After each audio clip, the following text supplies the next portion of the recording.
নমস্কার, আমি অ্যাস্ট্রোলজার মনীষা শাস্ত্রী বলছি। আমাদের রাশিচক্রে 12টা রাশির মধ্যে সর্বপ্রথম যে রাশিটা থাকে সেটা হচ্ছে মেষ রাশি। এই মেষ রাশি কিন্তু রবির উচ্চক্ষেত্র, আর এটা হচ্ছে মঙ্গলের স্থান। তা এই মেষ রাশিতে যদি কারুর বুধ গ্রহ থাকে, সেখানে কিন্তু বলা যেতে পারে সেই সব ছাত্রছাত্রীরা কিন্তু পড়াশোনার ক্ষেত্রে অনেকটা মনোযোগী হয় বা পড়াশোনার ক্ষেত্রে তাদের আগ্রহ থাকে। এবার বুধের ওখানে মেষ রাশির মধ্যে যে 3টে নক্ষত্র থাকে, অশ্বিনী, ভরণী, কৃত্তিকা, 3টে নক্ষত্রই কিন্তু ভালো নক্ষত্র। আর সেই নক্ষত্রগুলি যদি বুধের সাথে থাকে, সেখানে কিন্তু বুধের যে পাওয়ারটা থাকে সেটা কিন্তু বলবান হয়।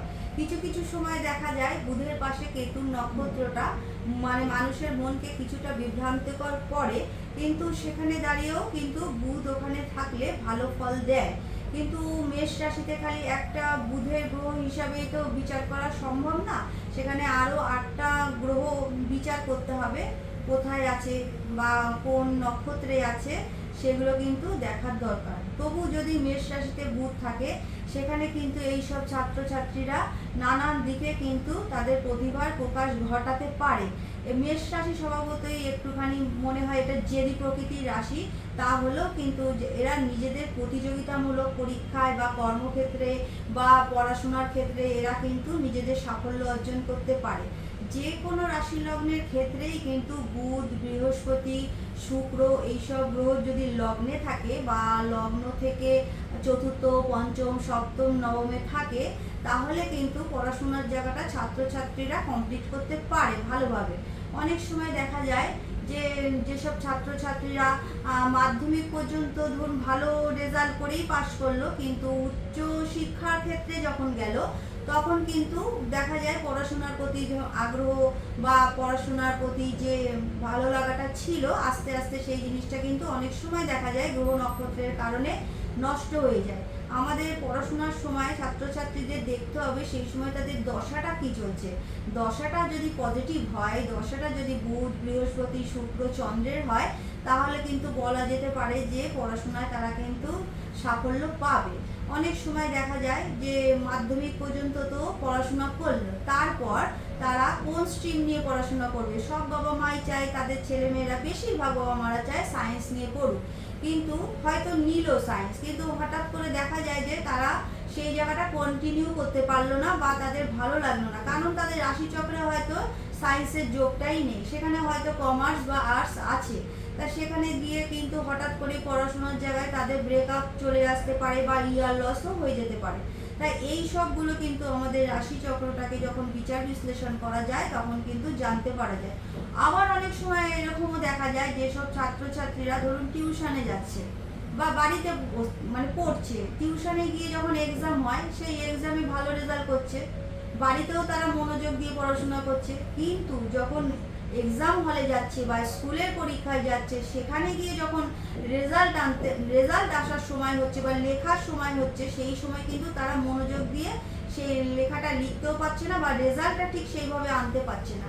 তখন কিন্তু তারা নার্ভাস ফিল করছে বা হঠাৎ করে তাদের মনোযোগটা চলে যাচ্ছে। অনেক সময় এগুলো অনেক ছাত্রছাত্রীদের ক্ষেত্রে এই ধরনের সমস্যা হয়। তারা বাড়িতে পড়ছে বা টিউশনে গিয়ে ভালো করছে, কিন্তু যখন পরীক্ষার হলে গিয়ে রেজাল্ট ভালো লেখার কথা, রেজাল্ট ভালো করার কথা, তখন কিন্তু তারা নার্ভাস হয়ে যাচ্ছে বা কোনো কারণে তাদের মানসিক অবস্থা স্থিরতা হারিয়ে যাচ্ছে, কোনো কারণে প্রবলেম হয়ে যাচ্ছে। এগুলোও কিন্তু আমাদের রাশিচক্র দেখে বোঝা যায়। নার্ভাস আমাদের রাশিচক্রে যদি বুধ গ্রহ ষষ্ঠ, অষ্টম, দ্বাদশে কানেকশন করে বা বুধের পাশে চন্দ্রের নক্ষত্র এসে যায়, 4, 13, 22 এগুলি হচ্ছে চন্দ্রের নক্ষত্র। চন্দ্রের কিন্তু কোনো শত্রু নেই, কিন্তু বুধের শত্রু হিসাবে কিন্তু চন্দ্র। তাহলে বুধ আর চন্দ্রের যখন এই সম্বন্ধটা হয়, মানসিকভাবে কিন্তু অস্থিরতা, মানসিক জোর কিন্তু অনেক সময় কমে যায়। পরীক্ষার হলে গিয়ে, এক্সাম হলে গিয়ে তারা কিন্তু সেইভাবে লিখে আসতে পারে না। এগুলোও কিন্তু ছাত্রছাত্রীদের ক্ষেত্রে বিশাল প্রবলেম। আবার অনেক সময় দেখা যায় যে দেখবেন অনেক ছাত্রছাত্রী পড়াশোনা করছে, সবই আছে, কিন্তু যখনই তাদের পরীক্ষা এসে যায় তারা অসুস্থ হয়ে যায়। শরীর তখন তাদের কিন্তু ভালো থাকে না। যে কোনো পরীক্ষা আসার আগে 10 দিন হোক 5 দিন হোক তারা যেন অসুস্থতা হচ্ছে, কোনো কারণে অসুস্থ হয়ে যাচ্ছে, শরীর তাদের উইক হয়ে যাচ্ছে, কোনো সময় এমন হচ্ছে যে তারা মাথা তুলে যে পড়বে সেই জায়গাগুলো করতে পারছে না, সমস্যাটা এসে যাচ্ছে। তার ফলে কি হচ্ছে, তাদের রেজাল্টও কিন্তু খারাপ হচ্ছে। যদি কারোর লগ্ন মানে হচ্ছে শরীর, লগ্নপতি যদি উইক থাকে, সেই সময় গোচরে যদি কেতু বা রাহু বা শনি থাকে, সেই ক্ষেত্রে কিন্তু পরীক্ষা হওয়ার আগে আগে সেই সব ছাত্রছাত্রীরা কিন্তু হঠাৎ করেই অসুস্থ হয়ে যায়। তা এইগুলো যখন হয়, আপনাদের রাশিচক্র যদি এভাবে দেখে অ্যানালাইসিস করে মানে চলা যায়, তাহলে কিন্তু বলা যেতে পারে যে আপনারা কিভাবে ভালো রেজাল্ট করতে পারবেন বা কিভাবে পরীক্ষায় সাফল্য পাবেন। কিছু কিছু সময় দেখা যায় যে সব কিছুই ঠিক আছে, সবই চলছে, কিন্তু হঠাৎ করে কোনো কিছুর কারণে বন্ধু বান্ধবদের সার্কেল এমন হয়ে গেল বা কোনো নেশার জগতে ছাত্রছাত্রীরা চলে গেল, ভালোই ছিল পড়াশোনায়, হঠাৎ করেই এরম হয়ে গেল। তো হয়তো মানে বন্ধু বান্ধব একটা অন্য লাইনে নিয়ে গেল বা তাদের নেশার জগতে চলে গেল, এই কারণেও কিন্তু অনেক সময় পড়াশোনার ক্ষেত্রে ডিস্টার্ব চলে আসে। তা কিছু কিছু জিনিস আমি বলে দিচ্ছি, যেগুলো হচ্ছে আপনারা এগুলো করতে পারেন। যেই সব ছাত্রছাত্রীর রাশি লগ্ন যারা নেই, সেই ক্ষেত্রে তারা কিন্তু 3টে 5 মুখের রুদ্রাক্ষ লাল কাঠ দিয়ে গলায় ধারণ করতে পারেন।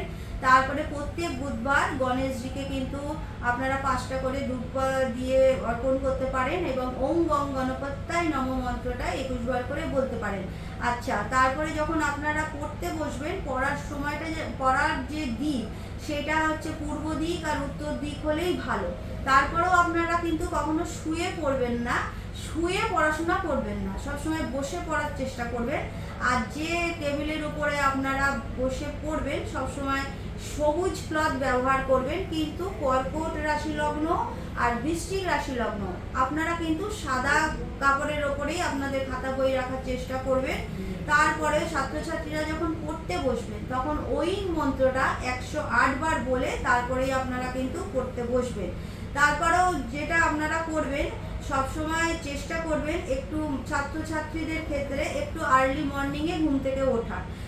আর্লি মর্নিংয়ে ঘুম থেকে উঠে আপনারা যদি পড়তে বসেন, সেই ক্ষেত্রে কিন্তু মনোযোগটা অনেক ভালো আসে। কিছু কিছু মানে হরোস্কোপে আছে যারা হচ্ছে বুধ চন্দ্র রাহু, এই যদি কম্বিনেশন কারোর হাতের রেখাতে বুধের পজিশন, শনির পজিশন আর রাহুর পজিশন প্লাস চন্দ্র, এগুলো যদি কম্বিনেশনে এসে যায় খারাপ অবস্থায়, তাহলে কিন্তু অমনোযোগ বা মানসিক একটা অস্থিরতা বা সব সময় মনের মধ্যে একটা নেগেটিভ চিন্তা কিন্তু চলে আসে। একটুখানি দেখে নেবেন আপনাদের হাতে বুধের পজিশন, শনির পজিশন বা চন্দ্রের পজিশন কি আছে।